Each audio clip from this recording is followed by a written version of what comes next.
Hey everyone, I am T-Rex and today I'm doing my review for Godzilla King of the Monsters. This is my third video in my series where I am reviewing all of the MonsterVerse films leading up to Godzilla Vs Kong.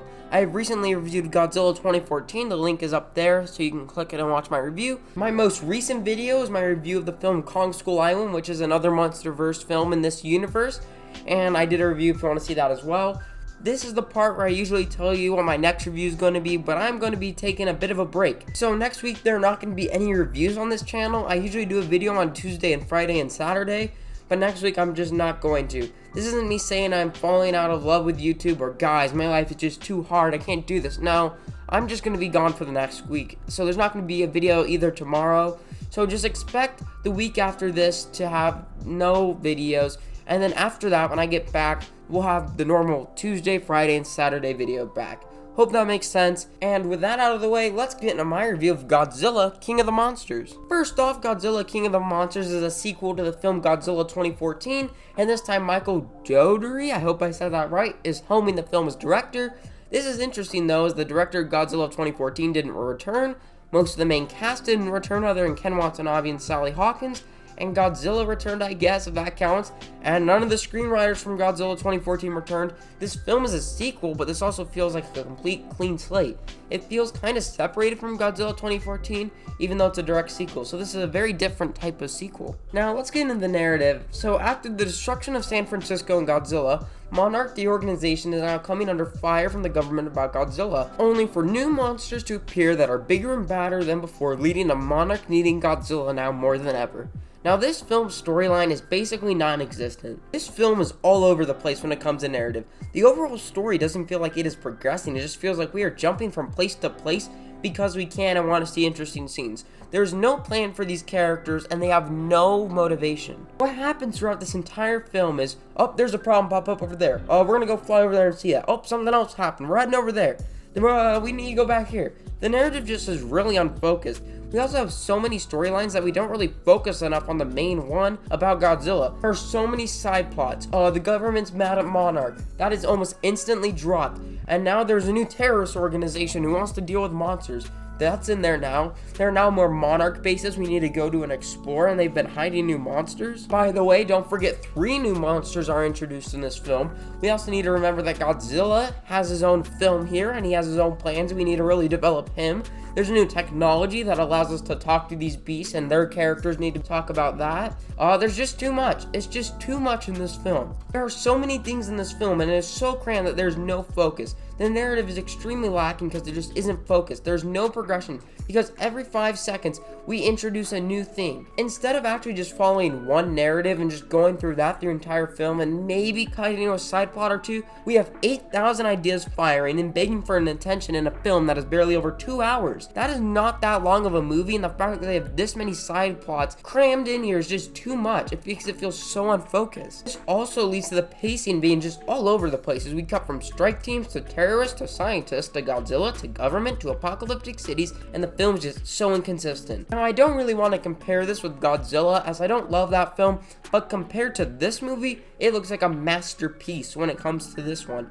It was simple. Godzilla is coming back and there are now new monsters and they're just all going to collide in San Francisco, and it's a very simple story. This is 1,000 plot lines all drunkenly stumbling into Boston for a final showdown that does not feel earned at all. People are going to say, oh, it's Godzilla, we're just here for the fights. But don't you guys want to be entertained by the other part of the movie? Godzilla and monsters, when they are in there, are awesome, but every time the story cuts away from them, it's just terrible. This narrative is just a mess. But the scenes with monsters in it are actually awesome. Simply put, the scenes between Godzilla fighting and King Ghidorah fighting are just amazing. It's obvious that the studio heard the complaints about not enough Godzilla and wanted to fix that problem, and they did. Weirdly though, I don't think any of the scenes with Godzilla were as good as the one in 2014. Now, there are more scenes though with Godzilla than in the one in 2014, and that is great, and it honestly is what saves the movie. Now, these scenes are great, but the rest of the narrative is just trying to get us from one monster fight to another. And lucky for them, I think the monster fights are actually pretty cool, but the rest of the narrative is actually pretty lame. Now let's talk about characters. I said this film had great monster fights, but the narrative is weak. Like, good characters can save a narrative from being boring to somewhat fun. So how are the characters? And somehow we managed to get characters that were less interesting than the saltine crackers in Godzilla 2014. It is honestly incredible. I thought there was no way that the characters here could possibly be less interesting than the bland characters of Godzilla 2014. But this film took that on as a challenge. The main character is played by Kyle Chandler, and I know he has talent, as he has been seen in films before where he's actually pretty good. But here, he is so boring.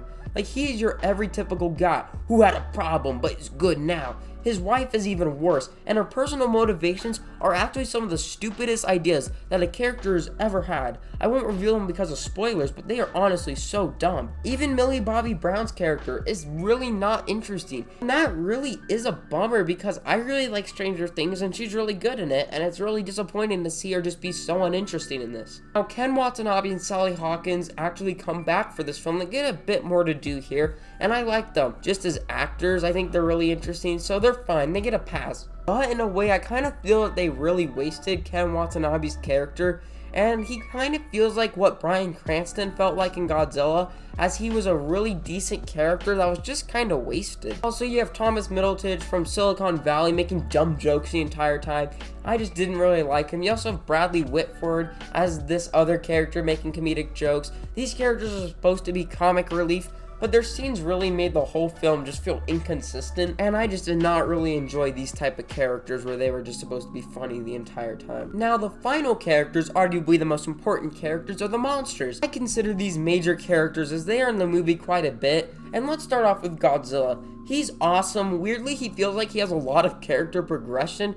We are able to see through his face and actions that he feels very different and evolved compared to the Godzilla of 2014. King Ghidorah is rad, and we feel that all three of the heads have their own ideas and intentions. Mothra is barely in the film, but is great when she is in it. And I think they did a great job with her with being able for us to understand where she's coming from and what she is thinking. I think it's really impressive when you can take these big CGI monsters and let us relate to them. You also have Rodan, who is barely in the film, and when he is in the film, he's fine. The monsters, weirdly enough, I feel are much more interesting than the humans again, and they feel like they have much more of a character arc. I don't know if that is a positive or a negative, but it's something. Overall, I just think the monsters were absolutely great, but when it came to the humans, they were really a disappointment. Now, the direction and style of this film, I said before, are really different. This film feels like a bit more like a traditional Godzilla film, with the overall just bigger scale and bigger fights. Michael Dougherty's directing style is great at showing great action, and it shows Godzilla as this awesome, massive hero. The tone here feels much more like an action movie, and the destruction here just doesn't feel as intense as the Godzilla film from 2014. In Godzilla 2014, Godzilla felt much bigger, and the destruction of San Francisco felt much more devastating than any of the action here where it feels like it's destruction. It just didn't feel as devastating. The film just felt a lot more lighthearted as well. This film kind of has that MCU type of humor where they tried to do that. And the film is also a lot more lighthearted and also is just a lot brighter in colors than the previous Godzilla film.